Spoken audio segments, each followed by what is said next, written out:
সবাইকে ওয়েলকাম করছি আরও একটি রান্না দেখার জন্যে। আশা করি সবাই মনোযোগ দিয়ে রান্নাটি দেখবেন আর আমার সাথেই থাকবেন।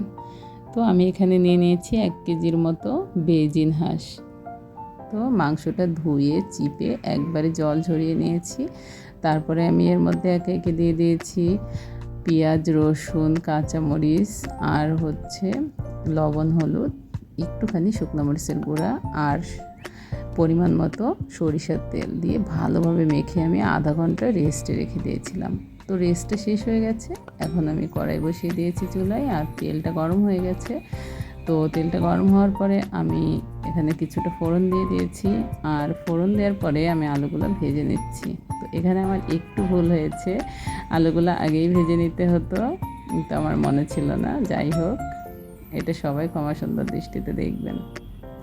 আলুগুলো আমি ভেজে তুলে নিয়েছি আর এখন আমি এখানে মশলাটা মিক্সড করে রেখেছিলাম, আদা, পেঁয়াজ, রসুন, জিরা বাটা আর দিয়েছি এখানে সামান্য মাংসের মশলা, যেটা রেডি পাওয়া যায় বাজারে কিনতে।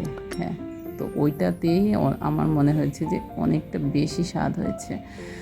তো যাই হোক, এই যে এখন আমি মাংসের সাথে মশলাটাকে ভালোভাবে মিশিয়ে কিছুক্ষণ কষিয়ে নিচ্ছি।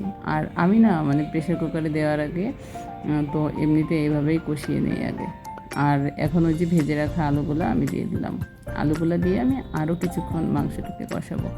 তো মাংসটা কষানো হয়ে গেছে, আলুগুলাও প্রায় 80% মতো সিদ্ধ হয়ে গেছে, দেখেই বোঝা যাচ্ছে। আর মনে হচ্ছে এখনই খাওয়া যাবে, আসলে না, এটা সিদ্ধ হতে একটু সময় লাগবে।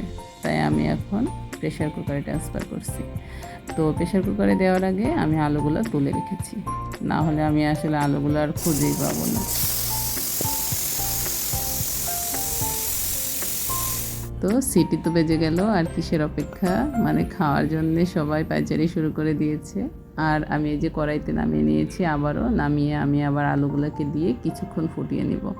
তো কিছুক্ষণ ফোটানো হয়ে গেলে আমি এর মধ্যে দিয়ে দিচ্ছি গরম মশলার গুঁড়ো। তো গরম মশলাটা দিয়ে কিছুক্ষণ নাড়াচাড়া করে আমি নামিয়ে নিব। আর দেখেই বোঝা যাচ্ছে কতটা লোভনীয় হয়েছে। আশা করি বাসায় সবাই ট্রাই করবেন। আর এই ধরনের ইজি রেসিপি পেতে অবশ্যই আমার চ্যানেল আমার পেজটাকে ফলো করে রাখবেন। আর আমার ভিডিওতে একটি লাইক দিয়ে আমার পাশেই থাকবেন। তো আজকের মতো সবাই ভালো থাকবেন। বাই।